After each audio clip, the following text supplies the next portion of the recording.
I'm James Panazzo, the director of Launch, and this is a group show that we put together. It's been growing in my mind and in my being for some time, and we had the opportunity to have the exhibition here, and we were thrilled with the show. Shana wrote a beautiful essay to kind of introduce the show and bring all the elements that I had in my mind and in my eyes on paper. And I'll introduce Shana Nysdambro, wonderful essayist and curator. Andy Moses, one of the participating artists. Gretel Stevens, Christopher L. Mercier, Philippa Blair, and Raul de la Torre. And it's basically a non-figurative show of painting about painting, really about material. That was my inspiration about how these artists really bring to life a spirit in their work, just really through application and gestural markings and use of paint. But I'll let them go on a little further and have Shana bring some points to light. But I'm really happy and thankful for Mary to have this space available and to give us the space. I think the show just looks wonderful and has really given a lot of justice to the work and to the artists. So I'll turn it over to Shana. Okay. Hello. Thanks everybody for coming. There's so many different ways that you can start to talk about a show like this. But I think I'll just kind of share a little bit about how we actually did start talking about it, because I think there's a lot of insight there. Basically, James came to me and said, exactly what he just said. I've been thinking about this for a long time. I work with this group of artists, and there's a core of them that I feel like are addressing all some similar ideas and techniques, as he just described. And he said, but is it, he was wondering, we've been friends a long time and worked on things together, and he was sort of wondering, is there more to it than just, these painters that all kind of end up using stripes and layers in their work? Or is there something more? He intuitively felt that there was, in fact, something more than just formal resemblance, although that's, sort of plenty when you're hanging a room, but to bring a body of artists, a body of work by very different kinds of artists together in a way that was still a sort of a coherent conversation. And so what became kind of fascinating when we were looking at putting the shows together and talking about ways to think about it, and then having Jay, Mark Johnson, involved, who's of course a photographer, but who shares many of the same formal and conceptual concerns that are elsewhere. By the way, he couldn't be here today, but I hate to say this, but if you have questions about the camera and the crazy particle physics camera lens stuff that he does, you can ask me. I kind of understand it, and I will do my best to help you also kind of understand it. But it definitely felt right at home in this sort of general way of talking about artists who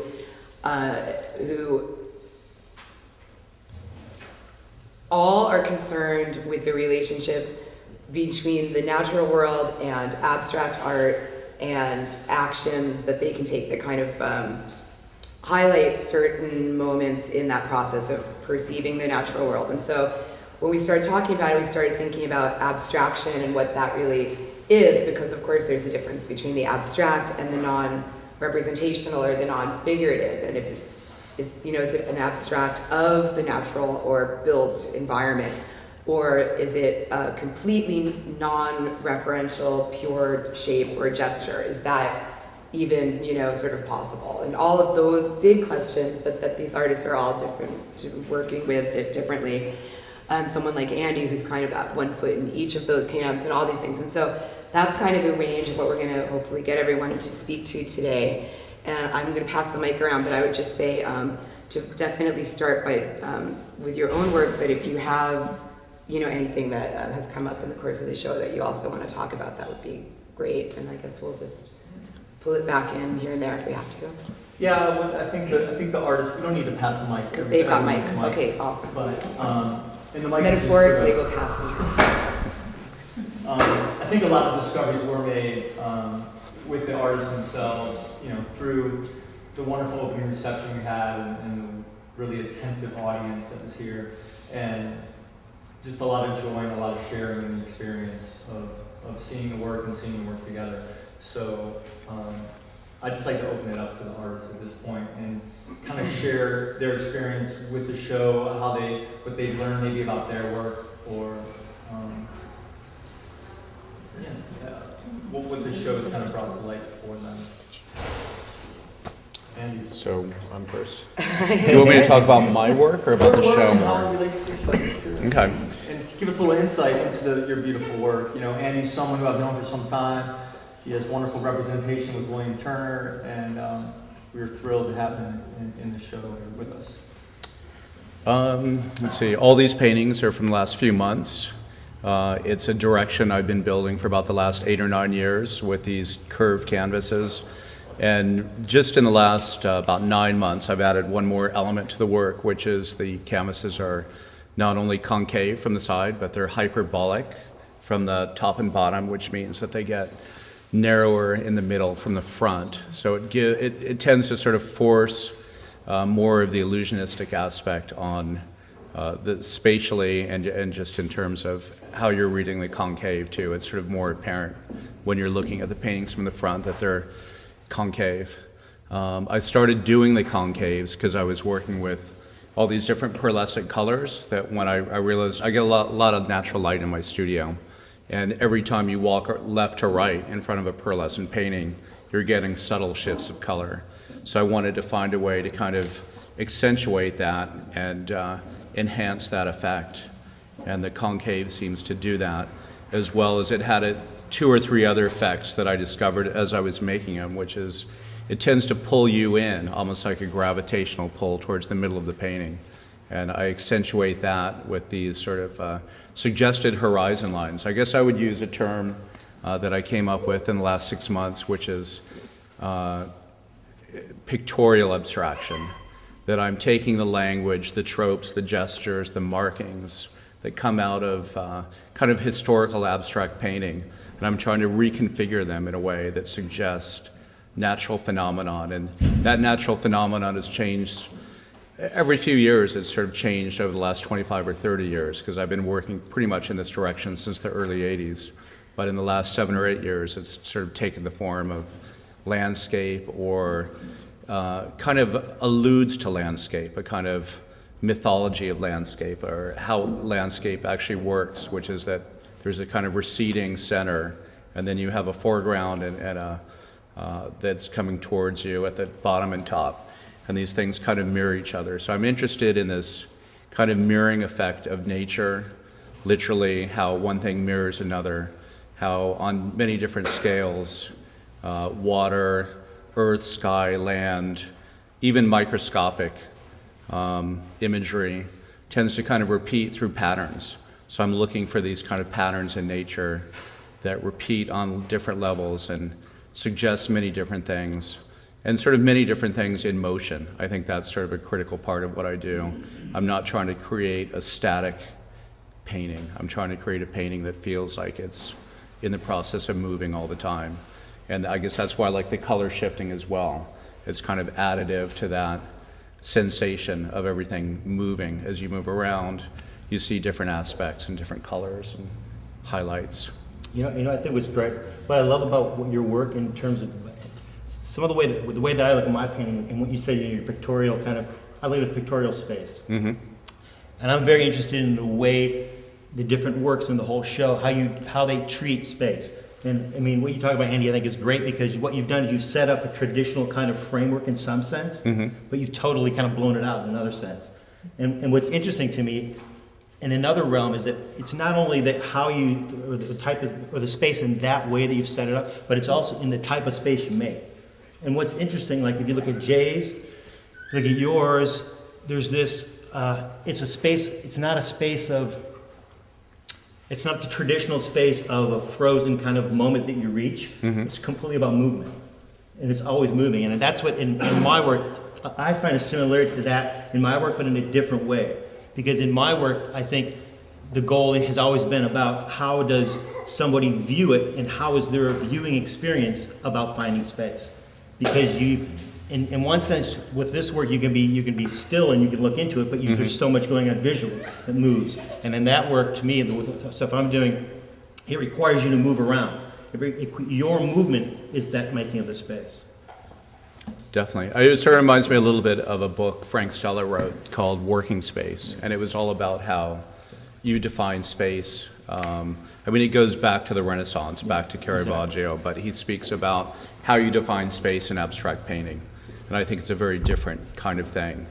And I think it's still being defined. I mean, we think of abstract painting coming to some peak, I guess, in the 40s or 50s with abstract expressionism, but now I think it's mutated into thousands of different directions since then, and continues to mutate. And I think your work has something in common with mine in just the sense that it's sculptural as well as pictorial, and it's about an image as well as an object.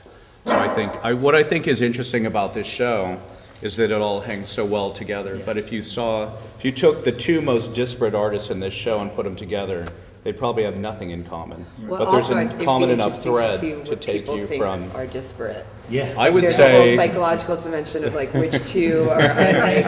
I would say Chris's work and Jay's work would be the most obviously disparate looking. Disparate looking, right? And then, okay, I'll be Jay for a minute. If Jay were here, he would say, what's interesting about that kind of comparison or that triangulation that's starting to happen is that he definitely does also deal with space and shape, but also another sort of way of saying movement is time, in a sense. And so the image itself may be perfectly flat, unlike the physical objectness of both your work.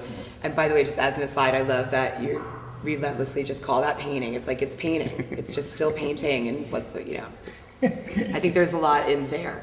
But yeah, but what he does is he sets up this camera, which is a digital lens, kind of like the way your scanner works, in that a given object you're photographing, the lens moves across it, and that takes a certain amount of time.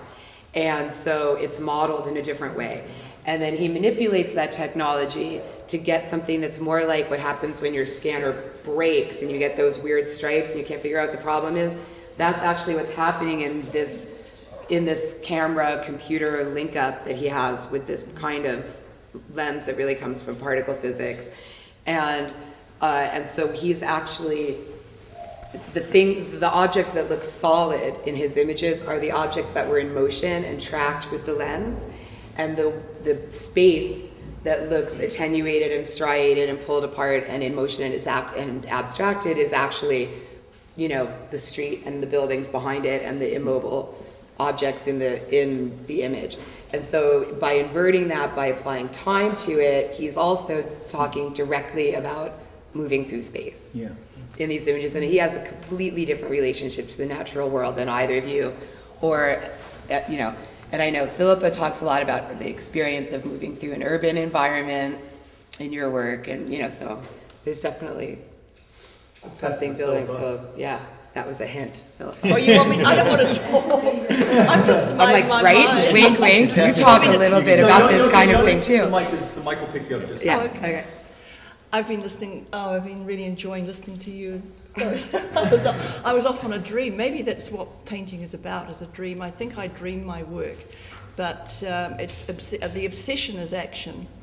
And there's some sort of little survey here, because there's a couple of 2011 paintings in the other room, but James kindly put some of the early work, much to my horror, but I actually worked with the new, so it's actually become like a little narrative, and I am quite committed to abstraction, but I realise where I come from, which is, as a native of New Zealand, and actually a native of the city that is just in the middle of multiple earthquakes, I realise that there's a lot of volatility, and always has been, in my choice of what I like in painting. And I think that the painting over here, which is the snow leopard, really relates to a petroglyph in my brain of early studies of the Southwest and looking at hunting and going right back in time. And I'm interested in what you were talking about with time and space and physics. because basically I find it very difficult, and James knows this, that it's almost impossible to get out a statement from me, because there is so much life, and it's how you are in the world to be somehow alive in the world and sensitive to sight, and in my case, sight and sound and movement and things which then have to be made into some less chaotic coherence. And maybe I paint for spiritual reasons, but there is a real, a sort of a quite primal attack in the way I do it.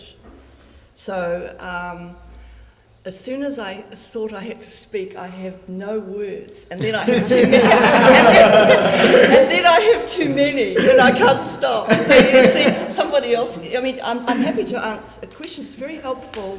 Well, you and I because talked. I want to ask you, what is Solid Stripes about? Well, it's okay. Well, we're also first of all, except for you in the middle, we all on our independent own, without any coordination, all felt like the need to wear at least one piece of striped clothing to the panel today. Which stripes right here. So I would simply say that part of that is just the natural human inclination for the pun, but that there's a sort of a serious underside to that, which is that when that was like a cue that we're going to be making unlikely connections. Oh.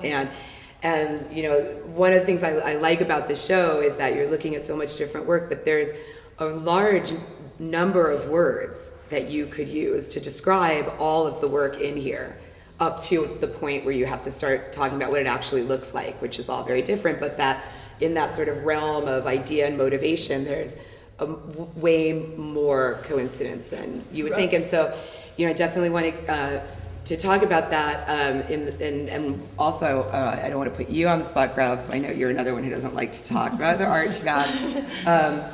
But that when she sort of used that word, that spiritual word, and that idea of making sense out of all of this kinds of information and putting it into a kind of primal kind of order that can be understood. I know that there's, you know, some amount of that going on in your work also. And of course, this idea of processing information into this kind of synthesis that's partly abstract, but that partly deals directly with natural phenomenon and experience, and kind of negotiating that continuum, which I think all of you do in different ways. And so that's the kind of... I like the Raoul's work with in the sense of the stripe, but it looks to me like the most clear military solid stripes, Raoul Torres. I know, it's not like I don't know who you're talking about, but you can't see the look on his face. He said he didn't want to speak either, but I wanted to say something, but it really reminded me, because I was really wanting to, I've had to wait a long time to ask you what your idea behind solid stripes are. I've always been obsessed with stripes, but now it's spots, and this new series of work, actually, to be quite honest with you, is called under the camouflage label.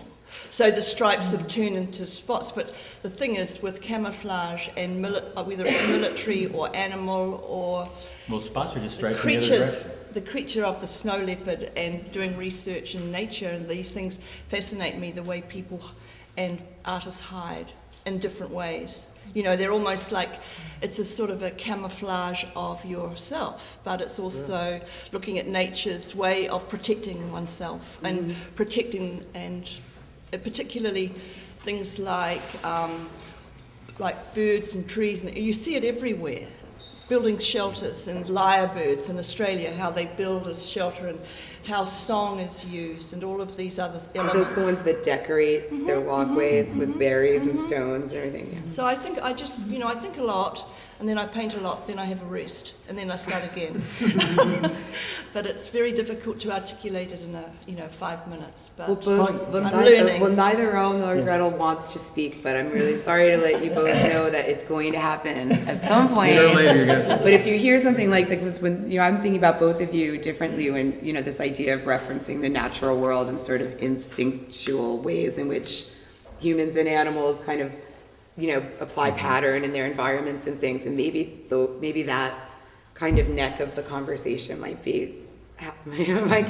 One of you say something. I'm serious. Don't make me come over there. I was that kid that in school was always hanging in the last row You know, wishing that they're not going to see me today. I don't have to say anything, and it's already hard for me in Catalan, that is my language. So in English, it's a different story. Okay, well, my approach to the canvas, it's in the last 2 years has been absolutely different than the works I did before. Before was more like urban work. I was working for like 4 or 5 years in a series called Cities, and was all squares. I was a lot in control of what I was doing. So what I wanted to do in this new line of work was to give more field of expression to the painting, you know, interact of course as artists, but you know, let the painting flow and do its own thing. Always working with textures that always has been important. Another big change in the last year since I moved to California. Before, when you're in Barcelona, everything is about the message, you know, that's the goal. The message is what have to be in your painting.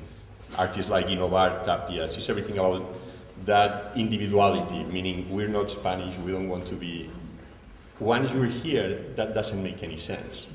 So I have been having a more aesthetical approach to the work that I did before. Because, you know, in the first shows I had here, people wasn't like, oh, that's cool. What all that means, because still was everything about politics, and was like, that doesn't make any sense. I'm losing a lot of time talking about something that nobody understands. So you decide to, what's interesting is though you decided to just take it out Yes. and deal with the, rather than Absolutely, yes. to kind of figure out what was, in other words, that was about where you were and where you're from, but here you don't have that relationship No. to American politics either, No, so no, it not at wouldn't all. be Not at all. sort of natural to do that. Yeah, I to still take that care on about here. politics and goes on every day, Right. but it's not, you know, I'm not as passionate about it as I used to. So you started feeling like the message was almost getting in the way between you Yes. and a new audience, and so you Yes. just Yes. took it out. That's interesting. I don't even think, I mean, that's an interesting thing about art, I think. I mean, there's artists who are more political oriented and not, and things like that. And ultimately, to me, when a work of art works, I mean, I always take the politics out of it. To me, it's just a thing. And when it's clear, it's clear. And clear doesn't mean that there's any understandable idea. It's just clear. Yes. If that makes any sense. Yeah, I don't know, well, that's, but, you know- that's kind of what it's about. And Because here you can be on one side or the other. We're going to go into there, it will be a long conversation for another day. But it's that when you're in Barcelona, in that aspect, like you're in the Basque Country, it's a special, or North Ireland, it's a special place. You have to mix politics with your everyday life. Yeah. You have to, because it's people there reminding you every day, oh no, telling you, no, you're Spanish, you're passport, no, I'm not. Yeah. So, and you know, you have to understand where I come from. Yeah, you have to address I think I told you, Yeah, since exactly. I was We had like that 13, conversation. 14, for us, Yeah. was forbidden to speak our language. Yeah. Yeah, but I guess what I'm saying is that even when that occurs, and it does, and I agree with you, ultimately the best works that stand above that always there's something beyond the political aspect.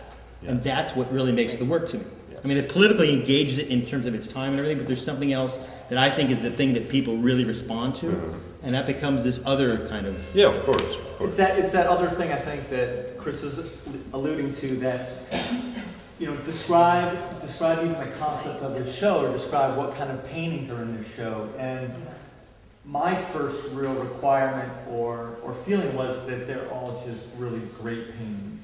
And to me, it was, I get fed by the work. I've been fed by all of this work and by all of these artists for some time now.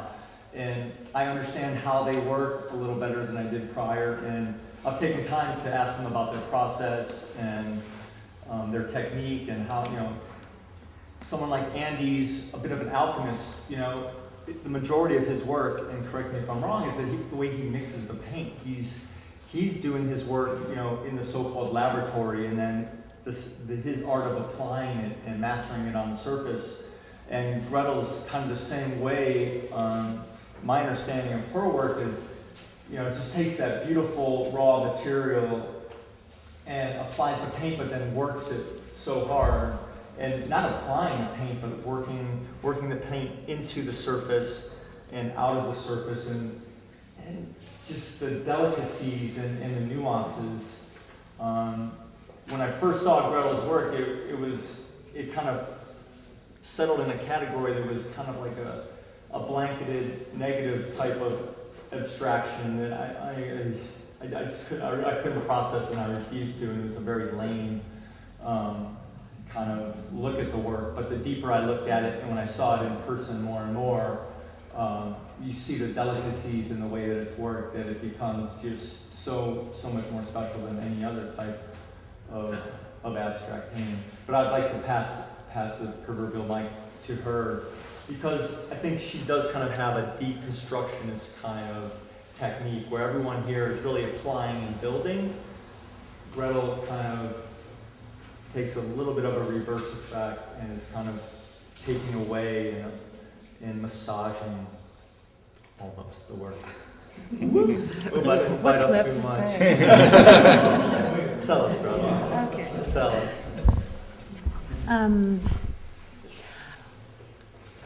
Like the other artists in, I can't. It's too intimate. I do, I work a long time on these paintings. That's many, many, many layers of paint that is dry brushed onto the linen so that the color builds up over, a fairly extended period of time. These works are recent but not current. My current work actually came out of these paintings. But now I am painting just the entire canvas as the figurative elements in these paintings are painted. These refer to nature. My particular interest in nature is in the human body. These are derived from MRI images, cross-sections of bones that to me suggested something else, something more complicated. And then having painted these fairly solid objects, I then responded to them in a more spontaneous way to give the illusion of drawings in response to the paintings. And to me, I call them encounters because they seem like fact and speculation to me. And that's where these come from. The black painting in the entry is actually the final painting in this series. But it doesn't look like these. Then I use this up. My series usually lasts, 3 or 4 paintings, and then I'm on to something else. So, I love that idea though of fact and speculation. That was weird, because we were talking earlier, I was thinking about, larger context for this, and I kept thinking about Agnes Martin, because of course she's maybe one of the more well-known painters of stripes with hidden meanings in the world, and she talks a lot about the difference. Watch, I'm going to bring it right back to you in a second. She talks a lot about the difference between the mind and the eye, in terms of, she locates beauty, for example, in the mind rather than the eye, and not in a sort of question of taste kind of a way, but in a sort of where perception happens or where imagination comes from kind of a way. And so she was very adamant about being specific about your relationship, to the external world in your pursuits of abstraction. And I was thinking about those things partly because right when this show was coming together, I had just finished doing an essay with Andy for his recent solo show at Bill Turner's, and we were talking a lot at that time about this, like, the difference between abstraction and non-representation, but also the fact that it's possible to locate yourself somewhere else on that continuum. That even within those already, it's already a fine point, but you can kind of go even farther. And so Andy, for example, is right in the middle, because it's not a depiction of the natural phenomenon, it's a replication of natural phenomenon, sort of. You're using gravity and all those things that nature uses to kind of, so you're evoking rather than picturing. And that when you said that, there seems to me to be kind of a similar idea happening there with you, this idea of fact and speculation. You're looking at evidence, but of what, and the abstraction through proximity when you're down to a cellular level, but then the process you're doing is so handmade and so hand labored over. Yeah. and it's dry brush, and in Andy's case, there's no brush, and you're obviously using your hands when paint, you're using paint like, almost like clay, and so there's, you know, there's other, you know, there's maybe we could talk a little bit about the actual sort of what goes on in the studio. Yes, and that you just did. You talked about layers of dry brush on the linen, but maybe all of you could talk a little bit about how these are actually sort of done, because I think in these cases, there's actually a lot of information there about what they are and what they mean contained in the description of how they're made. You know, I'll jump in there real quick. I mean, from one of the things I think is different about my painting, or what I deal with in the paint and it being about the material, is that I have to address it as a structural. And that's probably not part of painting in some ways. And I mean, when I mean structural, I mean support. Because to make architecture. Well, to make the paint do what it's doing, it's got to be it's self-supporting. So that's a big game in terms of how I work the paint, and the process basically is it takes a while in terms of it can take 3 months to start a painting, anywhere between 1 and 3 months to even start a painting, because what I'll do is I basically have all these trays. I pour paint into the trays, and it's different types of paint. And then those trays have to sit anywhere between a month to 3 months and just to dry. And when they dry, they become sheets of paint. And depending on the type of paint and depending on when I pull it up, it'll have some level of liquidy or movement, or it'll be pretty solid. And then with that material, then I'll basically a sheet of paint in some sense. Lay it on the table. Like I imagine it like when I was a kid, I grew up in Michigan, and we used to go to Mackinac Island and have the fudge. And they take the big sheets of fudge and they set it on these big glass tables and they cut it up. And it kind of became kind of what I'm doing in a funny way. Sweet. Sweet too. So yeah, exactly. And so I start with that, and then I'll shape the pieces as they go on. But at the same time, I mean, many nights they're up and something's together and I'm sleeping, and then at 3 o'clock in the morning here, boom, and something's falling. It just comes off. And so it's like you've got to go. Okay, what do I got to do now? Tomorrow morning, I got to figure out how to put that on, or you got to trash it and move it around and try something different. But so that element of gravity and that kind of structural kind of thing is a large part of kind of what happens. And how do you get the paint to be paint, but then also to be a building material? And I called it years ago when I started playing. I kind of played the term is paint modeling is what I kind of call it. So. How did you arrive at this process? You know what? It took a long time. I mean, maybe 8-10 years. But I had this thing in my head that my thing has always been is that there's got to be a way to look at painting, sculpture, and architecture as a basic idea, and not try to find yourself into one of them. And so the goal of this kind of work, in some ways, is what I'm playing with. Is that how do I keep myself? I'm a painter, or am I a sculptor, or am I an architect? And how do I not commit to one in some sense, but allow myself to kind of play in this boundary zone away? And that's kind of like, so I kept thinking there's got to be a way to, and I started playing with the paint and setting it, and then you start picking up pieces. Oh, it dried in this kind of chunk, and then I kept playing with it, and it basically turned into a point of casting paint. It's an interesting geography. Yeah, It's interesting about shadow Yeah, and the shadows, geography, in the sense that you've actually, by simplifying the work right down, you've actually, in concentrating on the very small number of coloured forms, it's actually really potent with the light. The actual shape of the sculpture and the way the light changes as it does in a building. Yeah, So you exactly, really got shadows it. of You it. got it.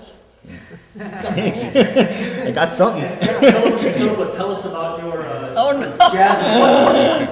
What goes on to make those paintings? How that 3-hour aerobics class?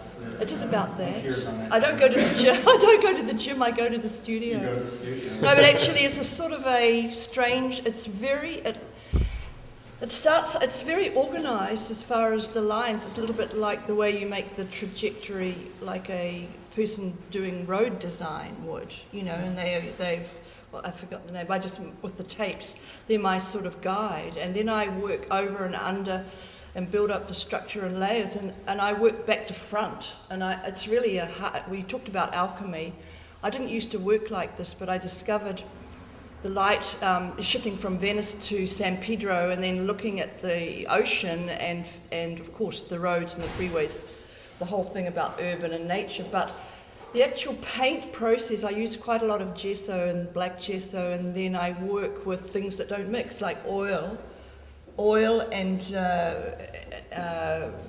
water, not acrylic, but the oil and sprays and gesso, and that mixture is very highly fragile, but I have to paint it in one hit, basically. If I came back in the next day, I mean, it's on the floor, I never work on an easel. All the work Don't is... you go up and down with it or no? What? Or are you mainly on the floor when you're working, or do you put it up, Oh, put it down? no, because it would all drip off. Yeah, I know that problem. Andy has that problem too. I would have never guessed how similar your process It's you're exactly the describing is same. to what Andy does. It's exactly, well, I'd say it's not exactly the same because, Yeah. but it's sort of, and then the new things that I've been doing are stenciling on the, and the spray, but I know it's a fairly toxic way to work. But I really love the iridescence and the fact that when you were talking about Andy's work, which was contained within itself, what I'm really enjoying is, because I always loved sculpture, and the other part of me, and I do in another studio, are sort of sticks and stones and paper sculptures, which are really quite like rafts and they're very, very, they're a different alphabet. But this is like the painted version of what the little sculptures are. And I find that the movement in the studio, when you go from left to right, and you're actually discovering it. So my philosophy, I suppose, is that painting for me is an adventure. And I have a very sort of low threshold. I mean, I could get bored quite quickly. And that whole thing of trying to make a signature tune, and it's comes a lot of it out of my musical training and things that have stayed with me since I've been very, very young. And I think the older you get, more or less, you get braver, and you just have to get better. Otherwise, it's a ridiculous way to, do a life. But you just have to be brave and keep pushing. And I remember, Meryl Streep saying, that you just have to be not afraid to just fall off that cliff. You just have to push to the extreme, and I think I have. I'm learning a lot from this form of painting that I didn't know before, because I was really bored with what I was doing, and so that's when you change. You have to make some ridiculous sort of launch. Good one. Nice. Nice leg. What was the year that you What's that? experienced it? What was the year that you relieved your boredom? What year was it? Yes, about when? Well, probably when I was like about 5 years old, when I started painting, that I was sort of discovering things. But I don't know about. I think that if you're a curious person and you don't really want to just keep doing the same thing over, it becomes a sort of that you're really relating to that object and you're known for that type of work.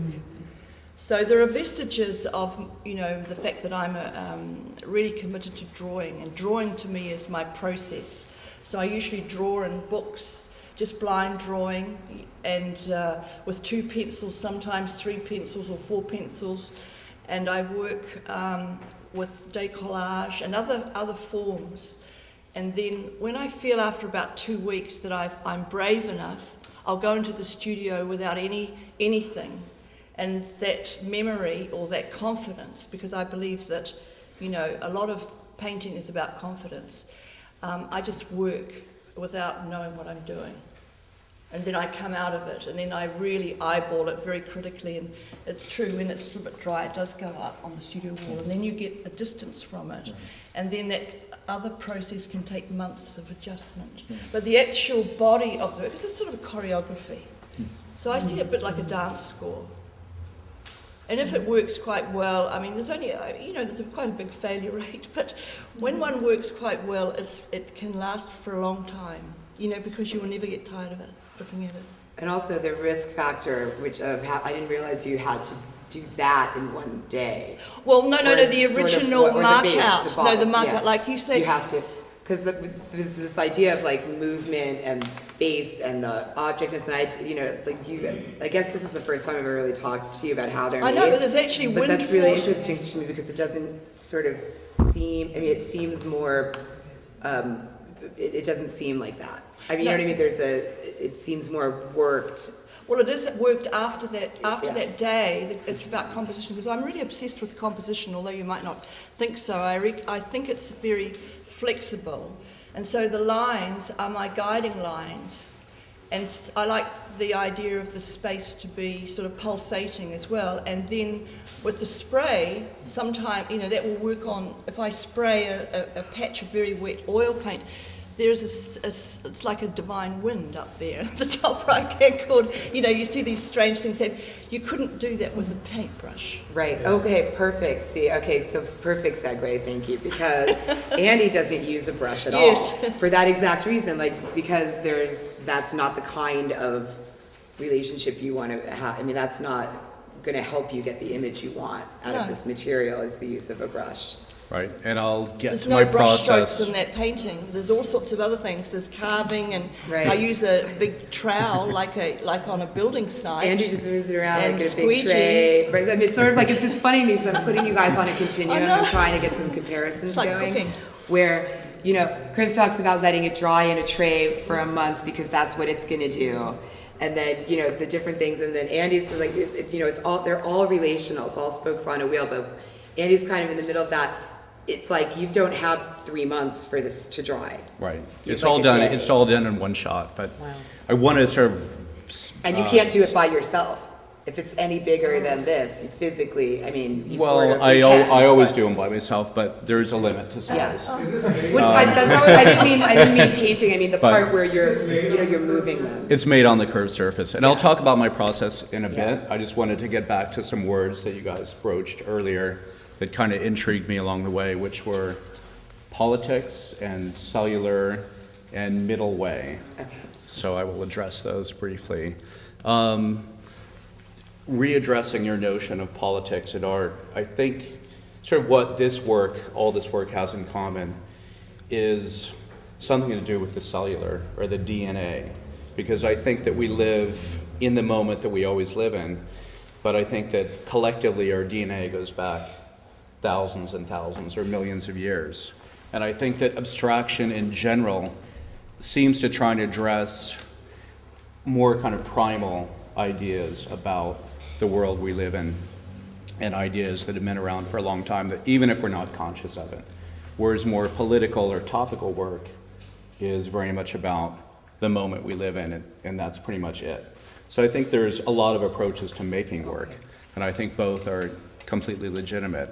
But I think that the work in this show tends to sort of work on some kind of cellular or, more of a level of continuum of time Sort of like that a feels more collective- primal. a It's just collective- more primal. And then as far as the middle way, sort of the notion, I guess it's sort of trying to find this middle ground. For my work, it's been about it's kind of a middle, without getting too esoteric about it, Siddhartha, but really finding a place between pictorialism, nature, and abstraction. Because every time it seems to go too far towards abstraction or too far towards representing landscape, it's sort of not functioning the way I want it to function. Mm-hmm. I want that fine correlation and dance between the two, so that there's more information when they're closer to each other. When you start to get too far, or for when my work seems to get too far one way or the other, it's not quite as active. Right. There's definitely a lot of energy in that kind of tension between the two. Mm-hmm. The part that's kind of still ambiguous. Yeah. And ambiguous, and I guess mystery is mystery in terms of what you're looking at, and also mystery in terms of the process of how I get to where I'm going with these paintings. But yeah, it's done. Alchemy is one word, I suppose, that would describe it. It's very process oriented, and it's very much about, I can't go back to these paintings after, it's one shot. So most of the work is actually done in the preparation, as I've explained to you, mixing of colors. I don't want to give away too much, No. specifically how I do it, but it's, I went into When I a said you bar could do it about- by yourself, I didn't mean the actual painting. I meant when you start to get into these really big pieces, they're just like they just weigh like Either way, I have to 200 shift the pounds, so- canvas, but I Right. also have tools for moving the paint around on the surface. Exactly, so you have a But the whole initial secret, idea of how to yeah. get these bands of color to separate and to be able to move large areas of paint and have it not blend and turn into mud came at a bar about 25 years ago. I had this drink, it was a 7-layer drink, and as you drink it and put it back down, the yellow, the blue, the green, the red would all stay separated. And I asked this bartender, I said, what's going on with this drink? Why doesn't it all turn into one color? And she said, well, it's crushed ice, but each of the layers are all different viscosities. And for me, that was the clue The heaviest and lightest, yeah. to Okay. keeping colors separate. So a lot of it is through viscosity, so therefore it's very kind of, I sit there and stir quarts of paint forever to see how fast the stick falls over, and therefore I know how thick it is, and I start to blend. But it's a long process from obtaining the paint to putting together these conglomerations of paint, and then depending on how it's applied, it's poured a million different ways. That's what's so interesting to me is I would have never guessed that the three of you had such, if not similar, at least resonant, Microbiology. Oh, you wow. know, Well, that's cool. processes. So going, it goes you know. back a long way, and I'm really interested in the DNA and the memory of DNA. It's almost like that's the source of where the thinking comes from. I think it's the source for the impulse for a certain kind of art making. Yeah. I mean, Comes there's from a a lot of pretty painting, primal yeah. place. But I mean, like I said, I think we live in the world we live in. So you always want it to interface with things that, I mean, I think all this work is contemporary, is very contemporary.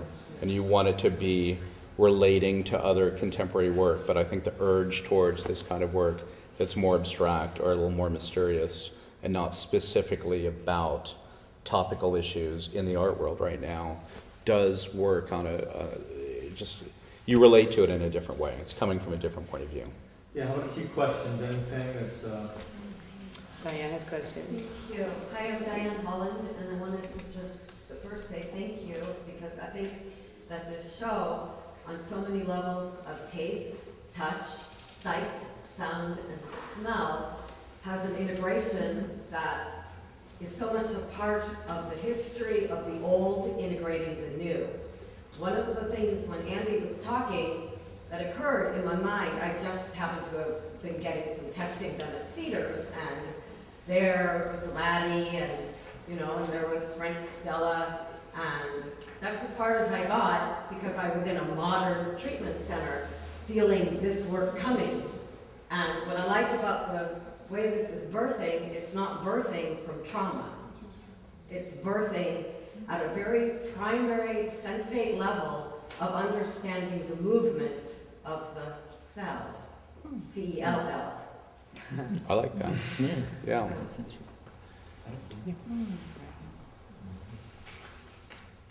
Yeah, it's not coming from trauma, I don't think, in any case. Whereas I think a lot of, I don't want to overly generalize, but topical work can be about the trauma of living in the fucked up world we live in, which is not changing anytime soon either. No, there's no question about it, and of course, Agenda, of course, trauma. I just feel Right. like I should say something about on Jay's behalf real quick. Again, but speaking of that, he talks a lot like the ocean, this particular series where he actually deals with, the water and the ocean. He has other ones that are about cities and other ones that are about, movement, but a lot of it, there's a piece, I think it's the one facing the desk, or maybe the one in the other room, that's the sort of cement mixer Yes, truck. right. A lot of his work has to do with this sort of ironic rehabilitation of desolate places. So it's like, that's a really beautiful photograph, but then you find out that it was made on, in like a strip mining, dead mountaintop clearance in West Virginia or something. And so it's not about that. But once you find out it's about that, then it can be about that also. And so it's definitely not something he leads with, but there's this kind of a little bit of, social and environmental kind of almost quasi-critique that's just kind of exists in his selection of topics, but that he does not actually put into the work, so that there's, again, it's this kind of hybrid thing where it's possible to put that kind of content in there even without, content. signified. So, because I know Andy's an avid surfer, and I know that's part. I know you're sort of a de facto environmentalist by the time you're a surfer in California, and I know Jay's that's part of it. And the two of you show with Sandow, Burke a lot, who's way more overt about it, but there's a sensibility there of that the work can be sort of like about that around the edges, rather than on the surface. Right. Well, again, someone like Sandow's come. It's more overtly political. I think my work is more responsive to the ocean, just in terms of the imagery or experiences, the way I've processed. It's not even about the imagery; it's just about the way I've processed the imagery, and then reconfigured it so that it has a reference point towards the ocean. Yeah. Any other comments or questions? Or do they want to leave something in that? So I have a question for Raoul. It seems like you have a secret partnership with Gravity. I wonder if you could just briefly talk about that. Secret partnership with Gravity. No, I actually work on the floor too. And most part of the process, it's kind of like with Andy. The fact once I choose the colors, that's the worst part of the process, and of course a stitch. That is a nightmare. But to paint, I let the paint flow, and the results that you see here, of course, it's like a year of experiments and messed up. Because all the ones here are really similar, but James have seen vertical pieces that are absolutely different. And my approach, depending what's the shape I'm gonna take, is absolutely different. And don't use the brushes for anything, but still, I know I don't have any kind of... Well, the artist will be here for a few moments. If you have any questions or comments for him, and please enjoy the show. We'll clear the chairs out a little bit so you can see all the work. And it's up until next Saturday. And thank you all for coming.